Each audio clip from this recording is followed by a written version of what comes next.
how to interact with other worldviews. It is only a general guideline and viewers are requested to study in depth for effective evangelism. 1. Gospel to Islamic world, their piety towards Allah and seriousness in submission and keeping His commandments are praiseworthy. These areas are ought to vibrate more in our circle, but we are getting liberalist nowadays. They are supposed to learn from us that these are vital for relationship with God but cannot account for salvation. We need to make them realize that salvation is from God's grace and through faith on Jesus of Gospel. 2. Gospel to Hindu world, Christian theology has been developed and influenced by the West. Western world doesn't comprehend Eastern philosophy. Their analysis is weaker. In Hinduism, many have high and respectful view of God. Pantheism, although a false worldview, is actually seeing God everywhere. It's somehow like loving neighborhood as we love ourselves. There is no need of envy, aggression, greed, violence, or anything since they see everything as God. Polytheism is worshipping various deities according to works, desires, seasons, passions, etc. In Nepal, general Hindus are in this lane. They worship goddess Saraswati for education, goddess Lakshmi for wealth, Hanuman when caught with fear, and so on. Henotheism is another common system of attaching to one particular god as priority in life. This might be Vaishnava, Shaiva, Shakti, etc. Other form can be monolatry system in which only one deity is considered to be worthy of worship.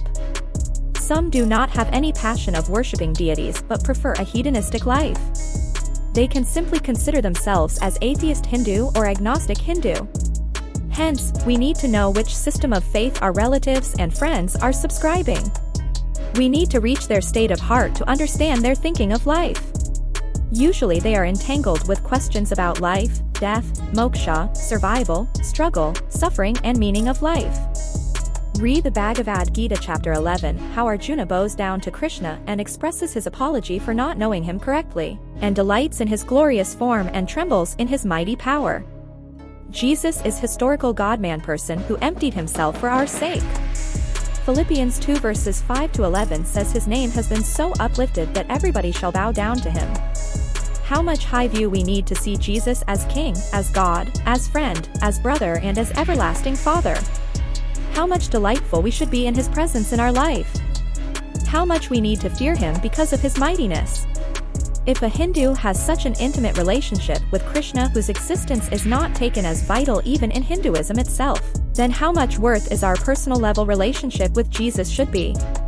Jesus is Redeemer himself, but Krishna is directing the way of redemption. In Jesus, divine and human meets, but Krishna gives philosophy of life to reach oneness with Brahman. Jesus calls us to trust him, to follow him and to live with him. Krishna calls to follow his teaching and directions.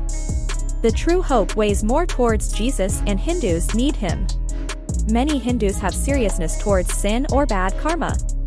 Hindus know the value and worth of moksha and misery of sin. This is why they perform rituals, pilgrimage, hospitality, etc. to earn moksha. They are in misery maze of reincarnation. They need to know Jesus has earned salvation for humanity. They need to know God has put his wrath and our guilt upon Jesus to grant us his righteousness. In Jesus we have immortality. He came as light, life and way for us. Hindus are looking for the light, path, and immortality.